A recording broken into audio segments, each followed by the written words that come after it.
Warning, the following video contains instances of extreme violence. Viewer discretion is advised.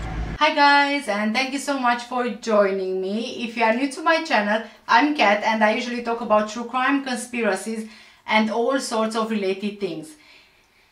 Oh, this will be a hard one.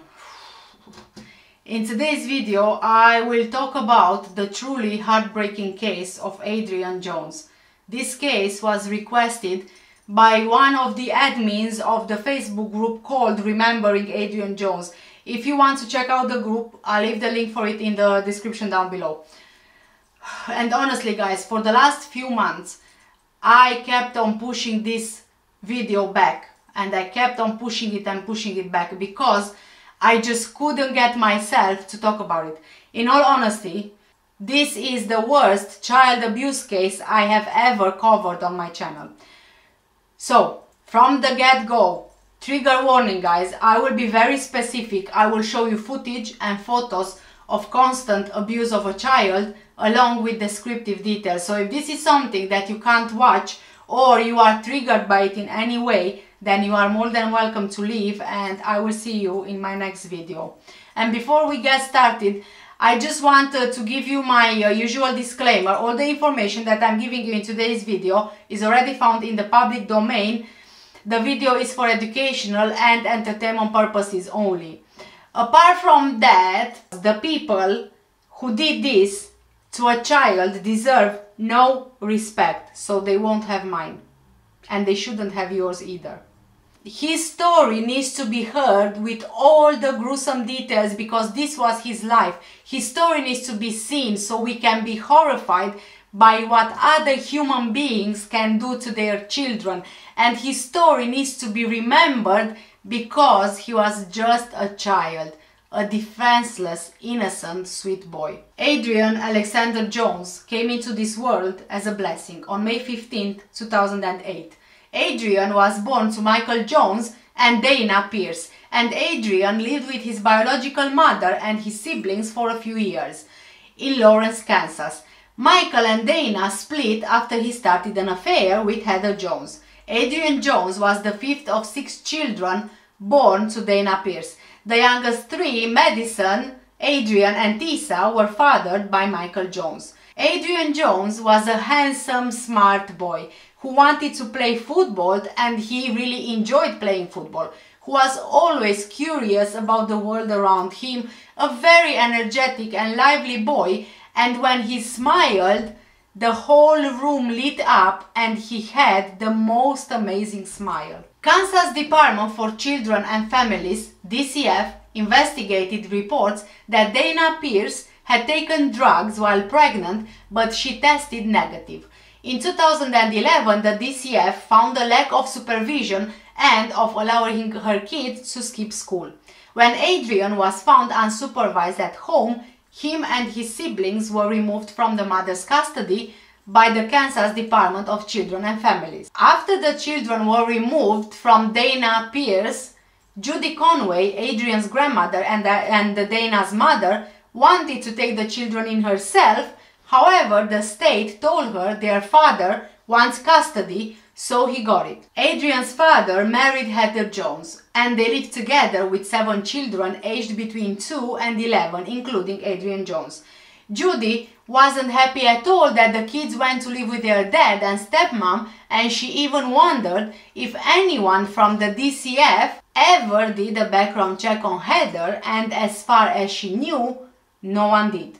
But for a while all seemed well. Judy and Kiki, the oldest sibling, visited the family at Christmas in 2012 and found Adrian healthy and happy. Michael Jones even gave Kiki $100 as a present and thanked her for looking after his children for so long. That was the last time they would ever see Adrian. In 2014, Michael Jones suddenly calls Judy to tell her Adrian was in a psychiatric hospital because he had turned into a pedophile and had sexual predator tendencies. Adrian was 6 years old at the time. Heather Jones told Judy she couldn't go see her grandson and then abruptly hung up. Judy later saw a report from the hospital. It said that Adrian was a lively, curious boy, but when Michael and Heather visited, he became quiet. But the hospital still released Adrian to Michael and Heather's custody. When Adrian left the hospital, he went to the home that Jennifer Hoover's had rented to Michael and Heather Jones for $1,850 a month in June 2014. They seemed normal tenants, Jennifer said, of the first time she met them. Heather was pregnant and she also saw 5 other girls. Adrian didn't live with them at the time and she was told he had some issues and was in a long-term hospital getting help. The single-story 4-bedroom home is set on 15 acres of land on North 99th Street in Kansas City, Kansas. It is so isolated, no one would ever hear Adrian scream. This was Adrian's house of horrors. Jennifer visited the home just once during their time as tenants. Everything seemed fine, although she did notice the number of surveillance cameras in the house. She figured that Michael, being a bail bondsman, could be dangerous, so she didn't really think much about it. But out of sight and sound, the abuse had started. One video discovered by Jennifer shows Adrian standing for hours on end with his hands in the air. Another reveals him being hit across the face with a broomstick. A photograph showed him with a bar of soap stuffed in his mouth, others with injuries caused by a taser. Heather seemed to be documenting the abuse and the injuries it caused as if she was proud of it, as if she wanted to flaunt it. Jennifer even found a message Heather had sent to an unknown person. Quote, "Just strap the boy to my inversion table with handcuffs and ace bandages and put him downstairs," she wrote, adding, "The hubby wants some and I ain't had none in over a week." She signed off cheerily, "Love you all, nighty-night." And then, at some point between September 18 and October the 4th of 2015, Adrian sadly died. For 2 weeks, investigators believe the family lived with the body of Adrian Jones before Michael Jones went out and bought 6 feeder pigs. Allegedly, he starved the pigs for a very long time before tossing the body of Adrian in their pen, making sure the pigs would eat and trying to erase all evidence of how they had tortured the boy to death. But Michael and Heather Jones might have gotten away with murder if only he had been able to control his temper. Jennifer Hoover has since discovered the couple had planned to skip out on their rental home and move to Utah, where they could have started a new life where no one would know that Adrian had ever existed. But on Thanksgiving in the fall of 2015, 2 months after Adrian died, Heather Jones called the police to the 5200 block of North 99th Street, their Kansas City home. Michael, she said, had shot at her while she was holding her youngest daughter. The day before the grim discovery in the pig enclosure, the police were there for domestic disturbance call, and Michael was charged with aggravated battery and aggravated assault. While there, police was not ready for what they discovered. They discovered that Adrian had been missing for several months. They noticed that surveillance cameras were set up all throughout the house. There was a total of 30 cameras overlooking all angles of the home. It was soon uncovered that these cameras had captured the unimaginable abuse endured by Adrian and ultimately his death. When Adrian wasn't being beaten with fists or objects such as broomsticks, he was locked behind a plywood door in a shower. Some days he would be forced to stand for hours in stagnant water in a swimming pool up to his neck. Up to his neck. Imagine a kid staying in a swimming pool up to his neck in the night, in the freezing cold. He was constantly shackled, handcuffed and bound, and he was also systematically starved. He was frequently strapped to an inversion table and forced to stand outside in the freezing cold, where he would sometimes even be forced to sleep. Some days Adrian would be stunned with a stun gun for up to 20 seconds at a time. In some photographs found on the couple's laptop, Adrian had cutting boards strapped to his front and back, forcing him to stand straight. One photo showed a close-up of his shredded and bloody lips, caused by him attempting to chew out of his plywood prison.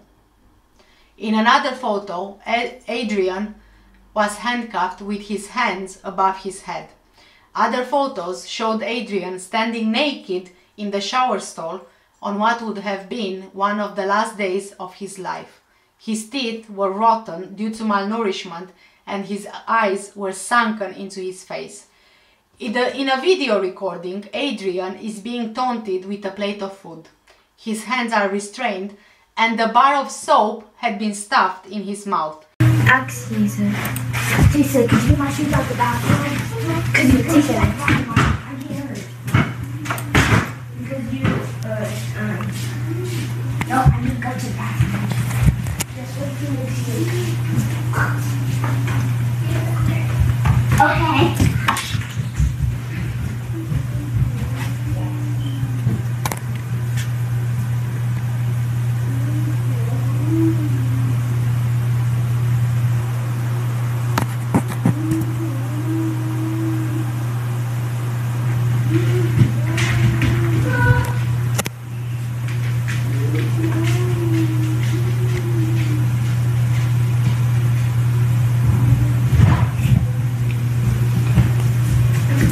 That's applesauce.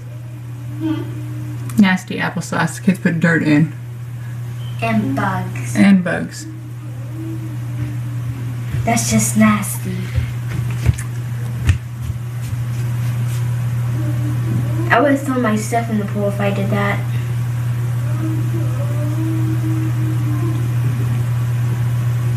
Adrian's annoying me when he says I'm code.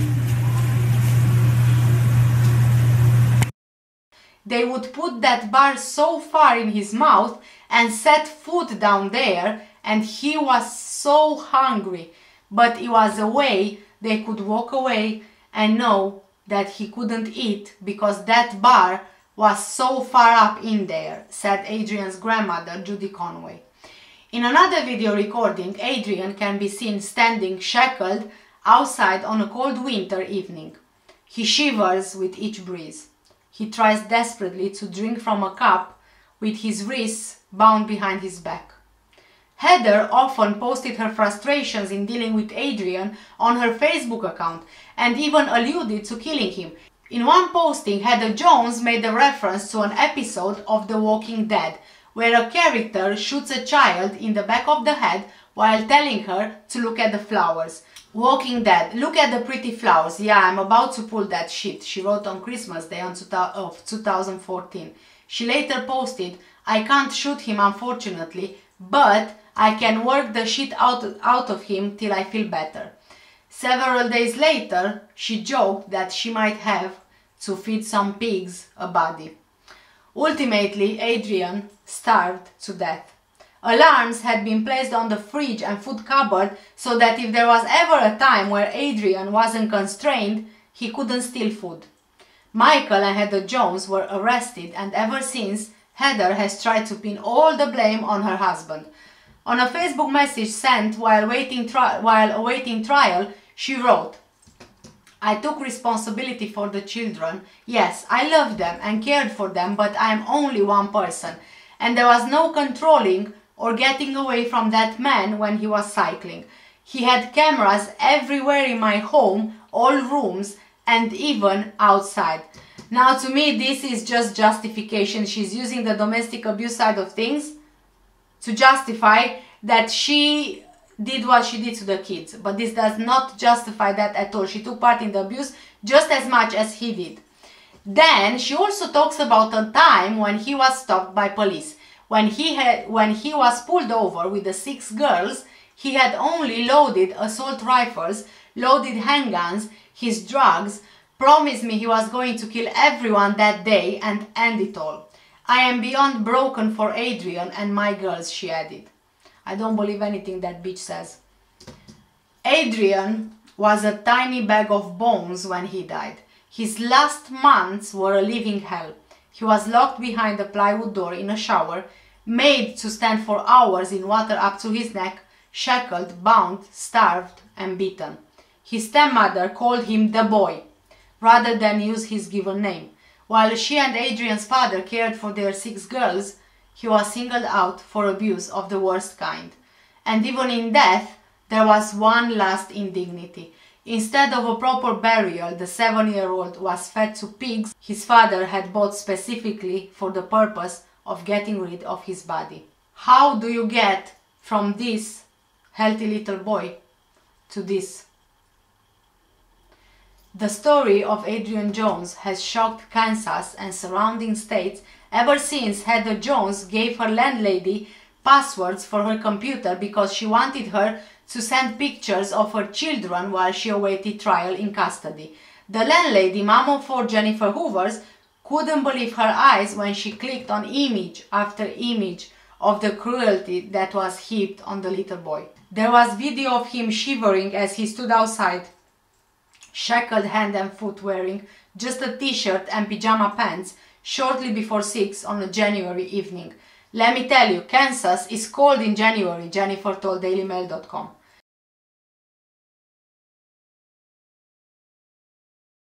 Why are you doing that? Because I keep on getting cold when I'm out here. So you eat out of the trash because you keep on getting cold because you're outside?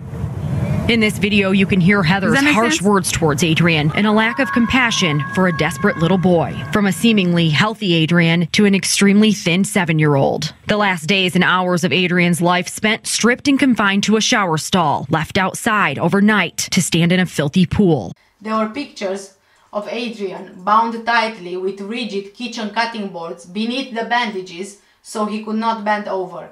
There was a close-up of his lips covered with angry sores caused, investigators believe, because he had tried to chew away at his plywood prison.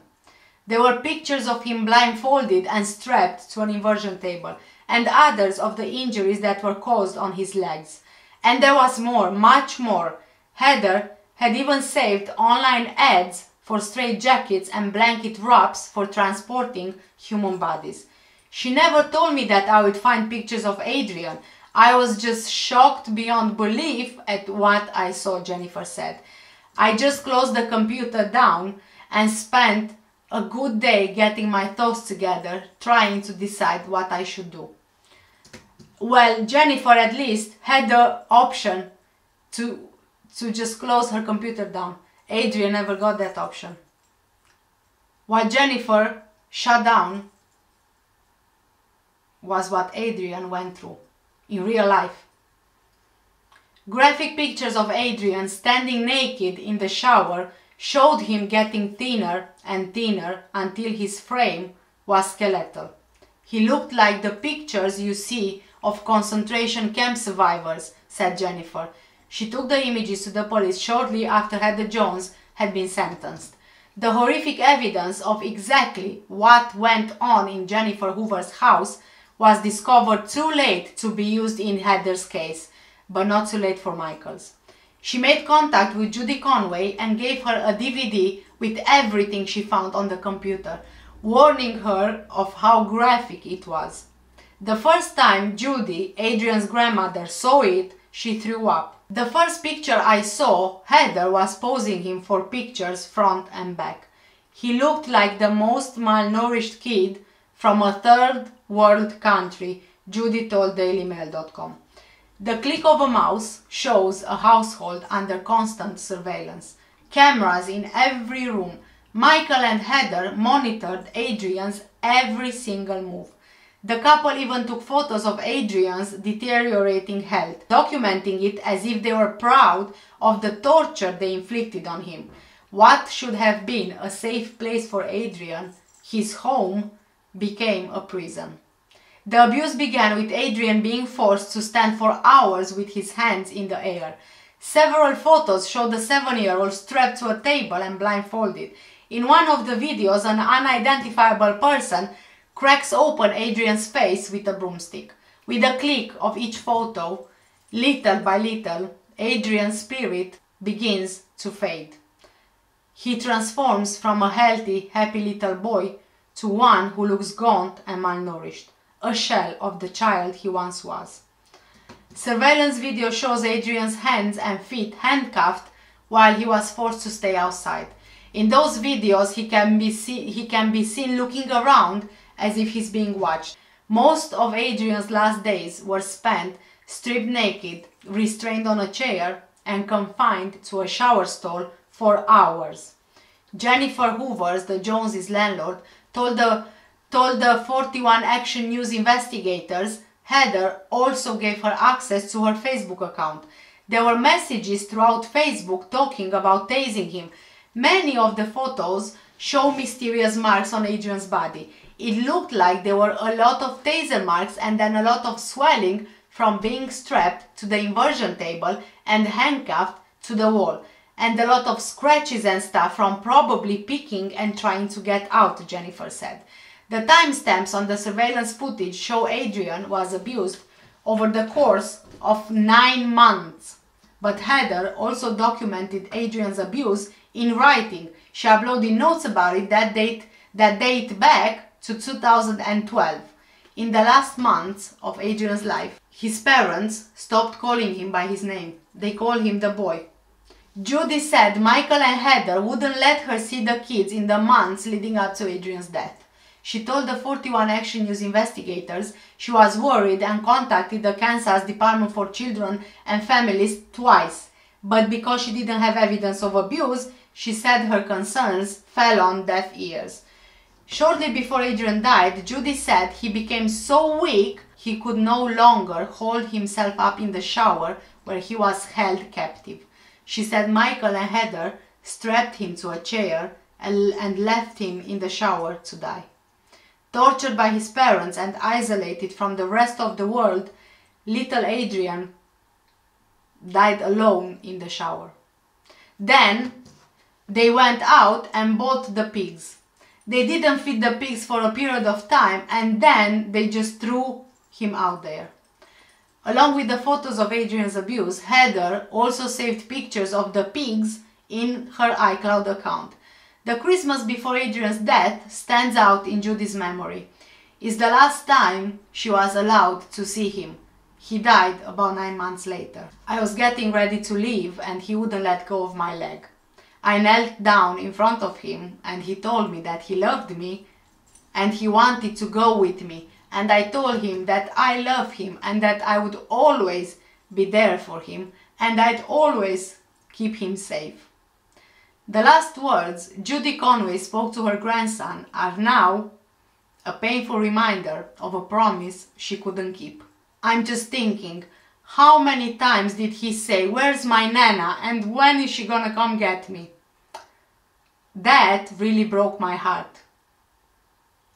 Because he left this world thinking he was unloved. But he was loved.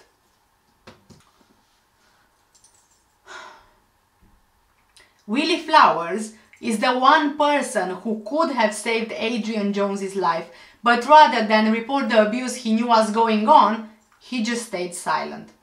Willie Flowers, 58 years old, is Michael Jones's uncle and lived for a time in the Kansas City house with the family. He is even seen on some of the videos of Adrian.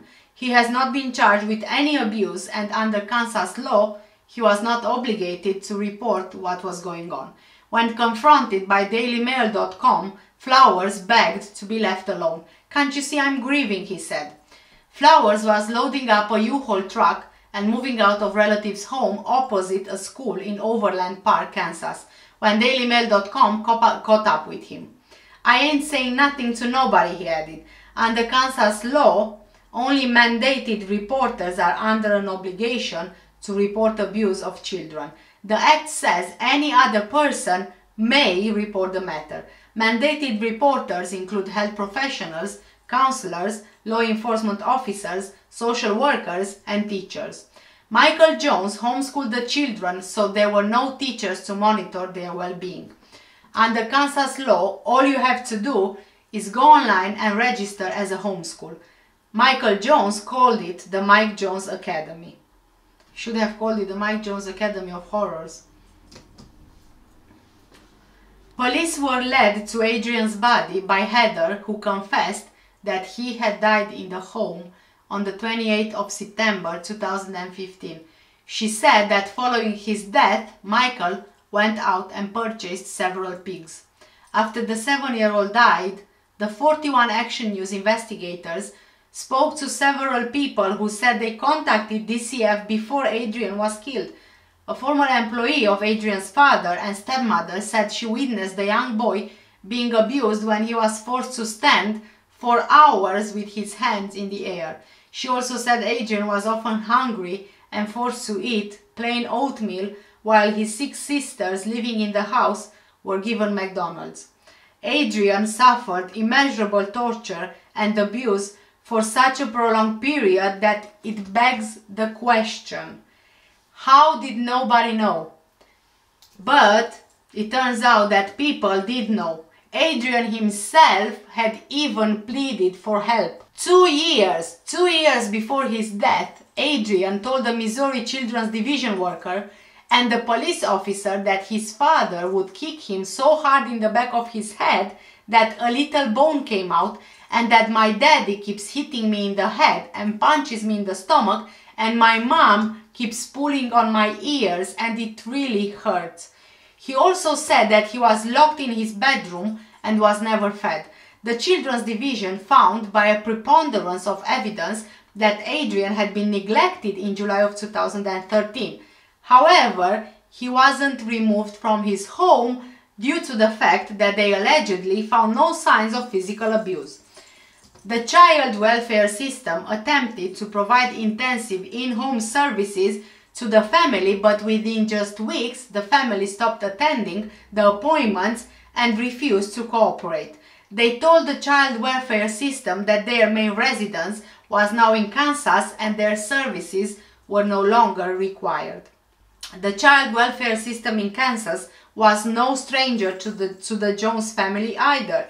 When the Jones family moved, Missouri Child Welfare sent Kansas Child Welfare a report about the family and their concerns. It's unknown if Kansas followed up on the report. However, it was later revealed that Kansas Child Welfare received 10 phone calls in regards to the evident abuse taking place in the Jones household in the run-up to Adrian's murder. One caller reported that the mom beats the living daylights out of the kids for no reason. Another caller said that Heather had been beating Adrian and even choked him, while another said that Adrian was eating out of the trash. Each time they investigated the reports, however, they found that nothing was wrong, even despite the fact that Adrian had told them he was being abused. During one visit to the home, Adrian told them he was forced to sleep outside and stole food from the trash can. During another visit, he said that his father and stepmother were mean to him and that he would be locked in the closet at night. Nevertheless, nothing was done and his nightmare continued as usual. Every year of his life, he had events. Every year of his life, DCF failed him, said Diane Keach, former deputy director at the Kansas Department of Children and Families. He was my responsibility, she said. I left because I knew children were being hurt under our jurisdiction, subject to repeat maltreatment, and I didn't feel I could do anything to change it from the inside. For 6 months, Diane has worked with the Fox 4 problem solvers, analyzing more than 1,000 pages of DCF records. Diane said Adrian was not just a child who fell through the cracks. And it wasn't just one incident that led him to being fed to the pigs, but rather every single case was mishandled. Child Protection Consulting, LLC, provided a safe review, showing some of the ways in which Kansas DCF failed Adrian Jones. Of the 28 cases reviewed, 3 in particular seemed to seal the little boy's fate. August 2011, during a state investigation of neglect by Adrian's mother, Dainna Pearce, the social worker noted Adrian and his sister said someone had been sleeping in Adrian's bed and the man had been playing with the 3-year-old in his bedroom with the door closed. Possible SA that was never properly reported or investigated. Adrian's mom eventually lost custody to Adrian's father, Michael Jones, and his new wife, Heather. But DCF records show Heather had a history of child abuse. And Michael even lost a child in another state. So Adrian could have gone from the frying pan into the fire, giving him to Michael, Fox 4 reporter Shannon O'Brien asked. They do not know because they did not do a thorough investigation as required by statute, Diane replied. In December 2011, while stepmom Heather was with the children, Adrian's 2-year-old sister was rushed to the hospital suffering from seizures, a brain bleed and internal bruising. Social workers learned at that time Adrian had also been abused. It came to the attention of DCF that Adrian had a black eye, a cut on his inner lower lip and bruising on his face and back, Diane said. There is no finding regarding this in the file anywhere. That means it was not investigated. After multiple additional abuse allegations, DCF put a safety plan in place, barring Heather from contact with Adrian and the other children. In December of 2012, DCF received a report that the Joneses were violating the safety plan as Heather was back in the home. DCF paperwork shows the children were being spanked until their bottoms bled. The social worker made note of it, but again, never properly investigated this. What should have happened is, as soon as they discovered that Mike and Heather were back together, they could have filed a request with the county attorney to place those kids in foster care, Diane said. Fox 4 shared the findings with Kansas Senator Barbara Bollier, who is part of a legislative task force now demanding answers about children like Adrian. I have almost no words for that, and that is one of the major red flags that is going on right now, is that things have not been followed per the law, Bollier said. Not that it is just the Adrian story, but I have been hearing this in other places with other children. To avoid, oh my God, to avoid accountability for its failures, Diane said DCF manipulates, hides and destroys information. If there is a child death, I was personally instructed by legal to take notes and then shred them afterwards. I was instructed by directors of other departments not to put any concerns in an email, Diane also said. She said any email sent regarding a critical incident, DCF workers must write attorney-client privilege in the subject line so the email is not discoverable if the department is sued. I think they are actually purposefully deceiving the public, Diane said. So if this was happening, and probably still happening in Kansas, imagine that the same thing is probably happening all over the place. Not only in the US, but since we are in the US right now with the case being in the US, this is happening probably everywhere in the US, and this is how children protection services get rid of accountability, get rid of evidence. After Adrian was murdered in late 2015, the head of DCF, Secretary Phyllis Gilmore, issued a statement saying the agency had not had contact with the Jones family since February 2012, but the department's own records showed the last contact was actually in January 2014. Diane uncovered evidence that DCF also lied to the State Child Death Review Board. She wrote a 13-page report that compared what DCF told the review board and what the truth is. The basic bottom line is they omitted information and they manipulated information, she said. So the Child Death Review Board could not see a true picture of what happened in Adrian's life. DCF is involved with the legislative task force working to fix child protection in Kansas. But after Fox 4 investigation, Senator Bollier said she is leery the task force will be getting accurate information. It will be important to get that piece as compared to what other people are saying, Bollier said. Then when you put those two side by side and you see huge discrepancies, then you say there is a problem, we have to investigate further. Diane said Fox 4 problem solvers investigation exposes criminal negligence on the part of the Kansas Department of Children and Families. If it had done its job properly, Adrian Jones would be alive today. As a result of the investigation, police were looking into possible criminal charges against those in DCF who failed little Adrian. DCF Secretary Phyllis Gilmore, who declined repeated requests for an interview, abruptly resigned effective December the 1st, 2017. Could this have something to do with the impending lawsuit? I wonder. The former Kansas bail bondsman Michael Jones was sentenced to life in prison in May 2017 for killing his 7-year-old son, Adrian Jones. Under the sentence, Michael Jones, 46-year-old at the time, won't be eligible for parole for at least 25 years. Well, from my point of view, he should never be eligible for parole. He should just rot in prison. He pleaded guilty in March for first-degree murder in the 2015 death of Adrian Jones. Michael Jones turned his chair away from Adrian's grandmother, mother and older sister, never making eye contact as they addressed the judge. Obviously, he was probably too embarrassed and he was feeling guilty that he had to be there in court and he got caught.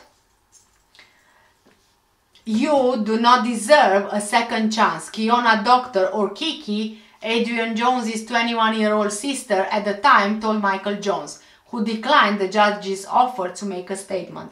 You do not deserve sunlight as a free man.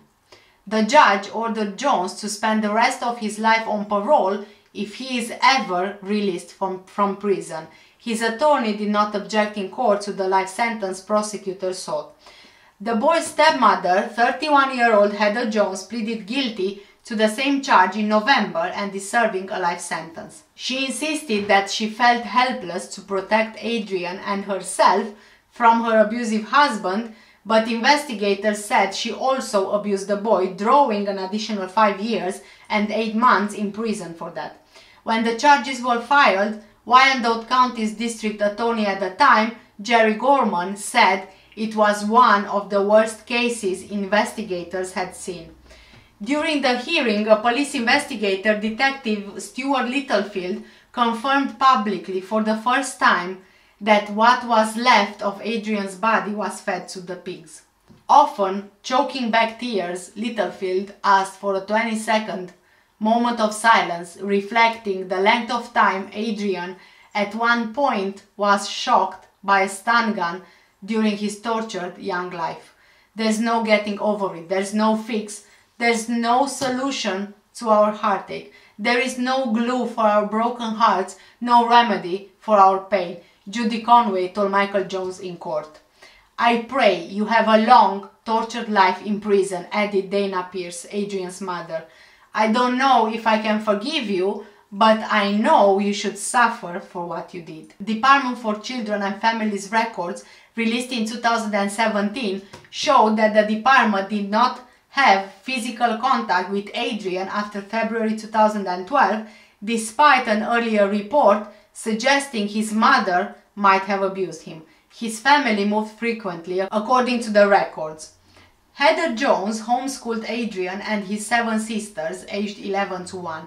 Adrian and 2 girls were Michael's children from previous relationship with Dainna, while the other 4 girls were Michael and Heather's biological children together. Former babysitters of the family have reported that the Joneses' home was filthy, that they witnessed Michael Jones abusing Adrian and his siblings, and that Heather Jones hated Adrian and wanted him dead, depriving him of food and forcing him to stand in a stressed position for long periods of time.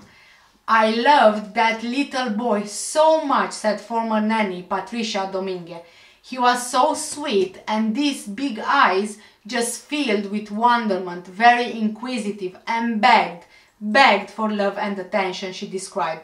Patricia says after she was divorced in 2012, she moved into Michael and Heather Jones's Oskaloosa, Kansas home, where she was employed as the nanny for the Joneses' 5 children. I had worked with children in the past. It just seemed perfect, she said. The 3 oldest children were Michael's from a previous marriage. The youngest 2 were Heather and Michael's. What started off as perfect turned into a nightmare, she said. There was a disparity between the children. The 2 younger ones were treated much better by Heather than the 3 older ones, she said. Although she only witnessed 1 spanking, Patricia said there was abuse against the 4-year-old boy. It was giving him chores that he was way too young to be able to handle. It was a true prejudice against that little boy, said Patricia. One example given was that he would have to chop wood in the winter, and the punishments against Adrian were cruel. I mean, how can you even expect a 4-year-old to chop wood in the winter? Are you crazy? He would end up in the bedroom with his nose up against the wall and his hands up in the air, and would have to stand there for an hour or 2, she said. He wasn't allowed to eat with the other girls. It just is a sad situation that I couldn't do anything about. 3 years later, Patricia felt some guilt that she could not take the children out of what she called a dangerous situation. Those kids needed someone to love them. It breaks my heart for him, she said. And I think that's why none of the kids ever went to school, is because they saw too much. They saw way too much in that house. That is why in 2012, Michael Jones filed as a homeschool with the state of Kansas called the Jones Academy. But Patricia said there wasn't much learning going on. Education was absolutely not important, she said. In 2012, Michael Jones' oldest daughter was in 1st grade in the Topeka public schools until she began attending the Jones Academy, where assigning chores was more important than assigning schoolwork, the nanny explained. I was the one in charge of their homeschooling. We would be able to spend maybe a couple of hours at most, and then all of a sudden she was needed to go do something else. She barely knew the alphabet, said the nanny. Adrian's siblings were reported to have suffered significant weight loss and a number of physical injuries. One of the siblings even heard Adrian shouting through a wall towards the end of his life that he is going to die. Can you just imagine for a second, the siblings, all the abuse they witnessed. They will be scarred for life. I feel so sorry for them as well, seeing and hearing the screams of pain and the constant abuse. Adrian was in the shower for 2 weeks after he died. One of them must have seen him. They must have been terrified. Maybe they even believe the same thing will happen with them as well. I mean, poor babies. As far as I know, they did receive therapy, but my guess is they will need a whole lot of therapy after witnessing and going through everything that they did. In 2017, the maternal grandmother Judy, biological mother Dainna, and older sister of Adrian Jones, Kiki, claimed in a lawsuit filed that social workers didn't permanently remove the boy from his home despite documenting repeated calls and reports of abuse over several years. The lawsuit sought $25 million in punitive damages. The lawsuit, filed in both Jackson County, Missouri, and Wyandotte County, Kansas, said the boy's death was an entirely avoidable child homicide. It claimed social workers meticulously investigated and carefully documented the abuse and generated stacks of reports chronicling the abuse. Named in the lawsuit were State of Kansas, the Department of Children and Families, and its director, Phyllis Gilmore. Named in Missouri were 10 employees of the Department of Social Services, as well as the Family Guidance Center of St. Joseph, a Kansas City residential children's home, and employees of both organizations. The lawsuit said the child service agencies could have stepped in and rescued Adrian Jones at any point during the child's lengthy, unimaginable ordeal. That was their job after all, but instead of intervening, they chose to act like disinterested bystanders. As of February the 4th of 2021, a Jackson County judge has dismissed 8 Missouri Department of Social Services employees from the suit, alleging they failed to fully act to prevent the death of 7-year-old Adrian, ruling they are protected by official immunity. Basically, this is all I could find in terms of updates on the lawsuit. So I'm not sure if it was dismissed or is it still ongoing. They didn't reach if they did or they didn't reach a settlement. If you do know more, please do let me know in the comments below. And if there is any new details, and you let me know in the comments below, I can pin your comment right under the video for the latest updates. Governor Laura Kelly signed a bill unanimously passed by the Kansas legislature that recognized the torture and murder of Adrian Jones by mandating that investigations of child abuse and neglect include a visual observation of alleged victims. The measure featured Adrian's law in remembrance of Adrian Jones. Put together into House Bill 2158, Adrian's law mandates children alleged to be victims of abuse or neglect to be visually observed by an employee of the Kansas Department for Children and Families or a representative of the law enforcement agency investigating the report. To help prevent children from falling through the cracks, both DCF and law enforcement must interact with the child during joint investigations. While Laura Kelly made Adrian's law official in May 2021, it gave an opportunity for the family to celebrate a positive outcome from a tragic death. Judy Conway, Adrian's grandmother, who fought for her grandson to be remembered, got the results she's been waiting 6 years for. His death is not in vain now, Judy Conway said. I think he's smiling down right now and he's really happy about all the efforts that everyone put into this. Under Adrian's law, adults now must report child abuse or face criminal charges. A committee to oversee social services is also part of the bill. Additionally, authorities must make contact with a child suspected of abuse as opposed to knocking and leaving when no one answers or taking the guardian's word for it that the child's not home. In my mind, again guys, I keep saying this and I keep, even in my previous video I say it and I say it yet again, how can you do a welfare check on a child and, you know, say all is good without actually seeing the child? I mean, common sense, you know, in my mind, a welfare check should be made in a way of making sure that you actually see the child or see whoever the welfare check is for, not just take other words for it. It just doesn't make sense. In what world does this make sense? You can't just go and do a welfare check and not see the actual person you have to do the welfare check. It's welfare check for a reason. You are meant to be checking the welfare of the person, which means, you know, physically seeing them, not just hearing here and there that they are okay, but not actually seeing them. It still doesn't make sense to me, and it will never make sense to me, really. Mark Dupree, district attorney for Wyandotte County, spoke at the ceremony. No more hiding our babies, our abused children. Detective Stuart Littlefield with the Kansas City, Kansas Police Department was also at the signing. Littlefield took over Adrian's case after Detective Brad Lancaster, who was working the case, was killed in the line of duty.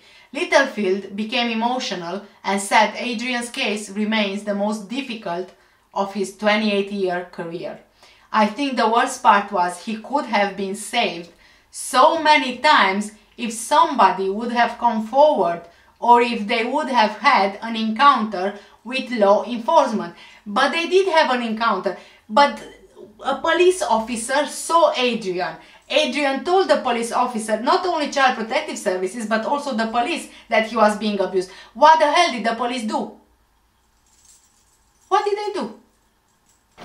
Littlefield also said, had Kansas City, Kansas Police Department been notified, a police officer would have gone to Adrian's home and removed him. But the police officer did go, although he was in Missouri, but still, a police officer went there. The signing for Adrian's law took place inside Memorial Hall in Kansas City, Kansas, just a few miles from where Adrian died.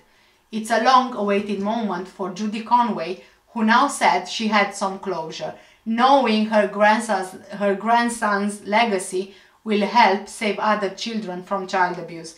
I'm just really excited that he's going to live forever, Judy Conway said. You guys, it's a really big shame that yet again another innocent child has to die for a law to be passed. But at this point in time, Adrian's law is passed only in Kansas, not everywhere in the US. At the same time, other children are left unprotected, other children will die at the hands of grown adults. When will we ever learn? No matter how many laws are passed, we don't want to learn before a child dying. We learn only after losing yet again another child. It just doesn't make sense. When you have cases like Adrian Jones killed by idiots like Heather and Michael, it just makes you mad. How many times did Adrian ask for help?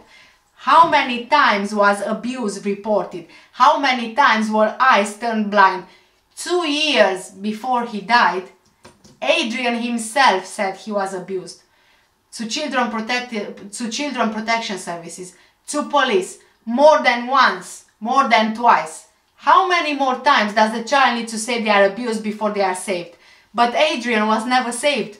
He fell through the cracks? Oh, no, I don't think so. I don't think so. He was simply ignored by all the social workers who knew about him. And shame on you for doing that. If you have children home, you don't have a heart. I don't care how overworked you are, how many hours you put in, but when you can't do your job or you don't want to do it, then get the fuck out of it. Do something else you like instead. Don't just flipping ignore abuse. How do these people sleep at night knowing they allowed a 7-year-old boy to be fed to pigs by his own father? How? How can they look at their children and not remember Adrian Jones and hundreds and thousands of children who die of abuse? When do we actually start caring? When do we start having a heart? Even Flowers, Michael Jones' uncle who lived with them, couldn't care less. He couldn't give a fuck. And he said he was mourning. He was mourning? What are you mourning? You were there firsthand. You could have saved Adrian, but you chose not to. You don't even get to mourn. You don't have the right to mourn. In my eyes, he is just as guilty as they all are. As for those two pieces of shit, Heather and Michael Jones, oh, what I hope for you. I hope you have a long life spent in prison, being tortured day and night, never forgetting what you did. And I truly hope you get it in prison. I hope the inmates will help achieve what I think we all think about you too. Thank you so much, guys, for watching today's video. Thank you for staying with me. Please do me a huge favor, give this video a thumbs up. It really helps my channel. It also helps with the engagement. The more thumbs up this video gets, the more likes the video gets, the more YouTube will be pushing it on the platform through the algorithm, and the more people will get a chance to hear Adrian Jones' story. Let's not forget about him. Let's spread the word. Let's raise awareness. And for that reason, I have decided I would like to focus my videos and my cases on cases which are not really covered in the media or online in general, because I think that all the victims deserve the same amount of coverage, and I would really love to, bring this to you and also to help spread awareness and to get the victim's voice heard. If you have any case that you want me to cover in particular, I'm leaving a link in the description below for a form which you can fill in. It's very, very short and very straightforward. And it's much easier than you trying to contact me through Facebook or my email or my YouTube channel or Instagram or whatever. God knows when I'm going to read everything. And so through the form, I'm checking it on a daily basis and I'm updating my list of the cases I need to cover. It's very quick, like I said, very straightforward. I just need the name of the victim, a name of the case, any information you think you have, or if not, just the name of the case or the victim really. Again, The link for the form is in the description below. Thank you guys so much for watching. Please stay safe and take care, and I will see you in my next one. Bye!